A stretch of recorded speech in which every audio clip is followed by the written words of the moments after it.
Buenas tardes, soy José Manuel Puente, médico adjunto del Hospital Universitario 12 de Octubre de Madrid, miembro de la unidad de imagen del Instituto Valenciano de Infertilidad y vocal de la sección de ecografía de la Sociedad Española de Ginecología y Obstetricia. Y voy a comentar brevemente la guía de atención práctica que se publicó en 2020 sobre ecografía en medicina reproductiva y que, si tuviera que resumir en 4 puntos básicos en un minuto, diría que el primero de ellos se basa en el planteamiento de la ecografía, es decir, nos parece muy importante que en cualquier paciente con deseo genésico todavía no resuelto, es decir, paciente que desea una gestación presente o futuro, tengamos siempre bien presente, aunque el motivo de la indicación de la ecografía sea otra, la presencia de hallazgos como puede ser una baja reserva ovárica, una endometriosis, unas anomalías mullerianas, que pueden tener un impacto en el potencial reproductivo de la paciente, de manera que puede permitir ese diagnóstico el establecer una conducta preventiva, una conducta terapéutica o simplemente una información para que la paciente sea consciente de su potencial reproductivo y tenga la información que le permita la autonomía necesaria en la toma de decisiones. En segundo lugar, en cuanto a la sistemática de exploración, nosotros proponemos realizar la sistemática que ya describió el grupo IDEA en 2016 para el estudio de la endometriosis ovárica y profunda, y que se basa en 4 pasos, y que eso nos parece bastante extrapolable a la exploración que se realiza o que se debe realizar en fertilidad, porque además la fertilidad y la endometriosis están íntimamente relacionadas entre sí. En tercer lugar, la contribución que tienen las técnicas como la histerosalpingosonografía en la simplificación del diagnóstico. El diagnóstico de infertilidad, el estudio debe ser relativamente rápido, y la ecografía junto con la sonohisterosalpingografía, o si no es posible o si no se hace en algunos centros la ecografía, simplemente puede simplificar extraordinariamente el diagnóstico y hacer que en 1 o 2 visitas tengamos el diagnóstico hecho. Y finalmente, alentar a la formación de comités interdisciplinares, es decir, de la misma manera que en ecoprenatal trabajamos con cardiólogos, cirujanos infantiles, neonatólogos, pues en ecografía ginecológica, en ecografía reproductiva, debemos de trabajar con clínicos, con cirujanos expertos en la cirugía, sobre todo de la endometriosis, de las malformaciones uterinas, con el fin de que, pues podamos aconsejar y tratar de la manera mejor posible a la paciente. En cuanto a la sistemática de exploración, debemos realizar una ecografía transvaginal, aunque la ecografía transabdominal siempre debemos tenerla presente como un complemento, sobre todo en situaciones como grandes miomas, endometriosis, cuando queremos ver el riñón o cuando los ovarios están muy desplazados fuera de la pelvis.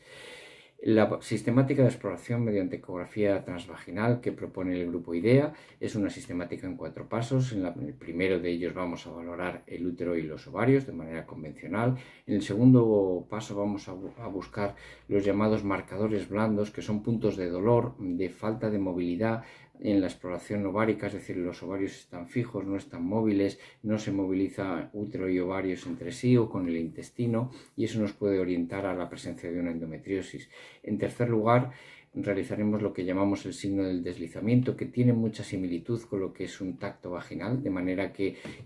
con la sonda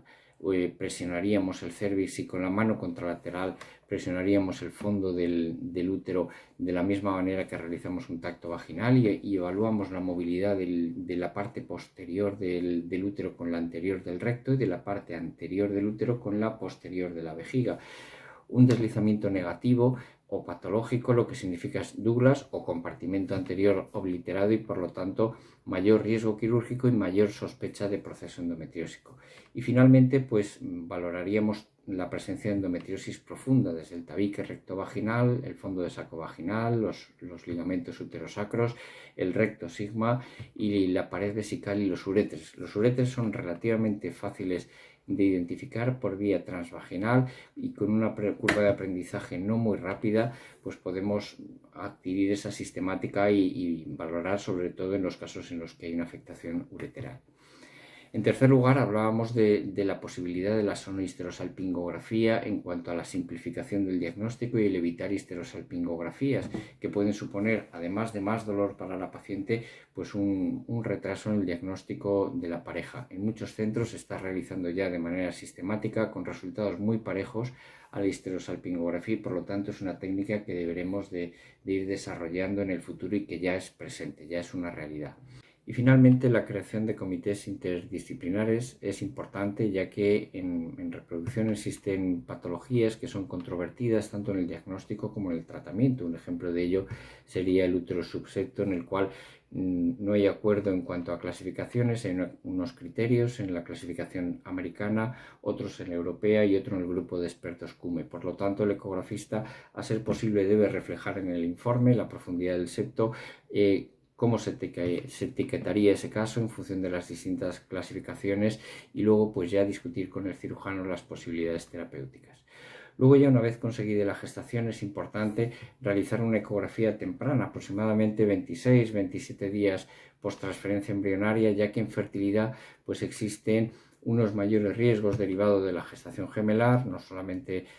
la gestación gemelar, sino fundamentalmente la gestación extrauterina, que prácticamente triplica en incidencia la de la población general, y por lo tanto el diagnóstico temprano posibilitará una actuación temprana y unos menores riesgos para la paciente. Y eso es prácticamente todo lo que quería decirles. Espero que la guía sea de su interés y nada más.